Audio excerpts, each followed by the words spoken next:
Hi everyone, my name is Shiyao. Have you ever had this situation? Your computer only has 8 GB of RAM, but you still open Chrome, Zoom, Spotify, and many browser tabs, and somehow it does not immediately crash. So what is going on? How can 8 GB of RAM seems to handle more than 8 GB worth of apps? The answer is virtual memory. Virtual memory lets your computer act like it has more memory than it physically has. But the key point is, virtual memory is not magic RAM. It is an illusion created by hardware, the operating system, and the storage working together. First, we need to understand RAM and storage. RAM is fast. It stores data that programs are actively using right now. But RAM is limited, expensive, and temporary. Storage, like an SSD or hard drive, it is much bigger and keeps data long-term, and it is much slower. A simple analogy is RAM is a small desk. Storage is a big bookshelf. Things on the desk are fast to reach, but the bookshelf can hold much more. Virtual memory uses both. Here is the main analogy. Imagine RAM is a small desk, and the storage is a big bookshelf. Virtual memory is like a smart assistant. The assistant keeps the paper you are using right now on the desk, but moves less used paper back to the bookshelf. When you need them again, the system brings them back. Because of this, the desk feels bigger than it really is. Why do we need this system? Every program needs memory. Chrome needs memory for tabs. A game needs memory for textures and game state. Word needs memory for your document. But programs should not interfere with each other. They should not randomly read into the same real RAM location. Also, programs should not read each other's private data. Virtual memory helps solve both problems. It helps share limited RAM, and it protects programs from each other. The key idea is that the address a program sees is not usually the real address in RAM. Programs use virtual addresses. A virtual address is like the address printed on a ticket. The real location in RAM is called a physical address. Before the computer accesses data, it translates the virtual address into a physical address.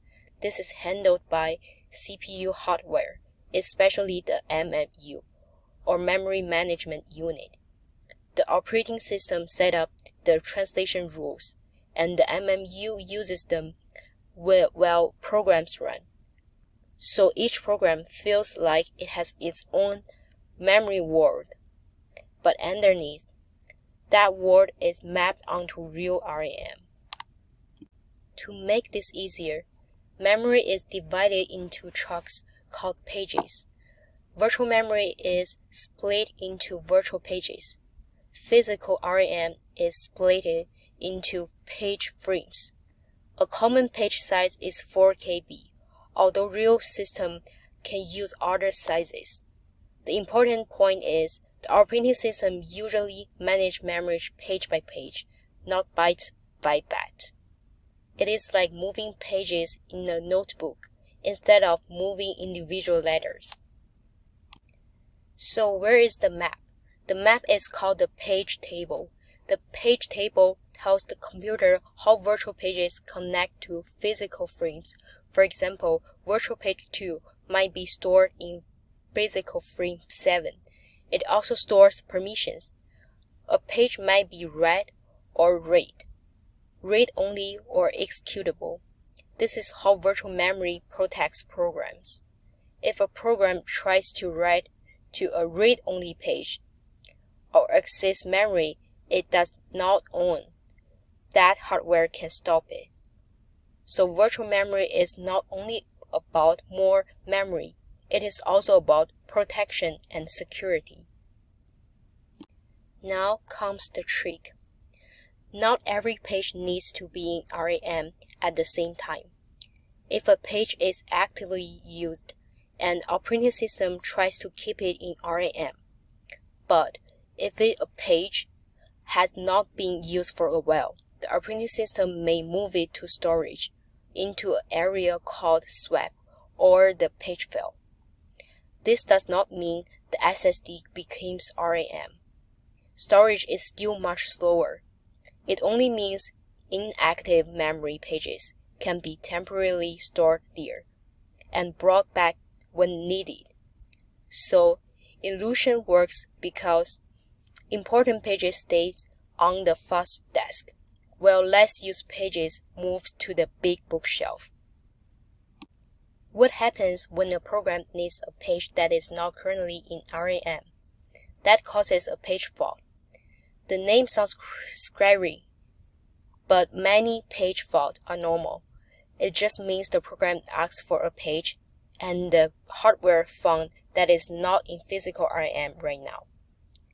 Then the operating system pauses the program, loads the page back from storage into RAM, updates the page table, and let the program continue. From the program view, it just asks for memory and got it. But underneath, the operating system did actual work.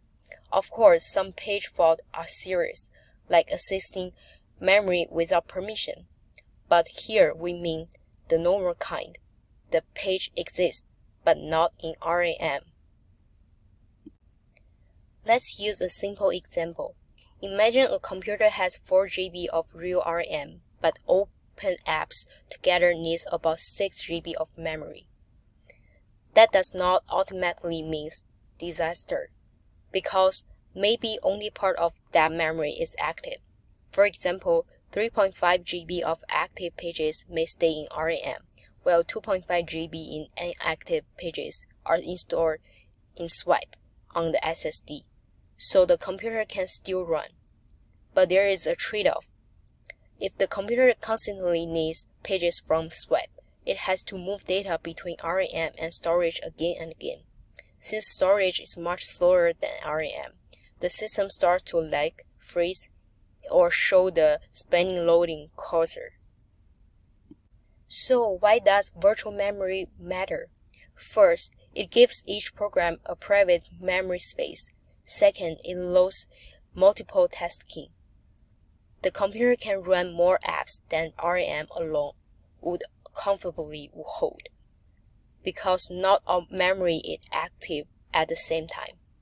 Third, it protects programs from each other.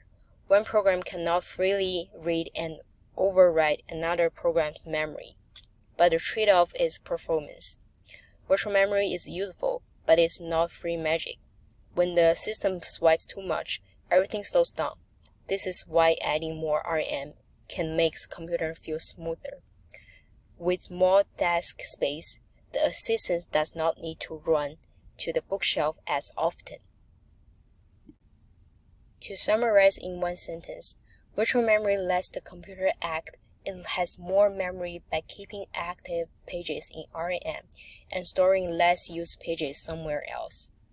It gives every program its own pre-canned workspace, keeps important data on the fast disk, and moves less used data to the big bookshelf.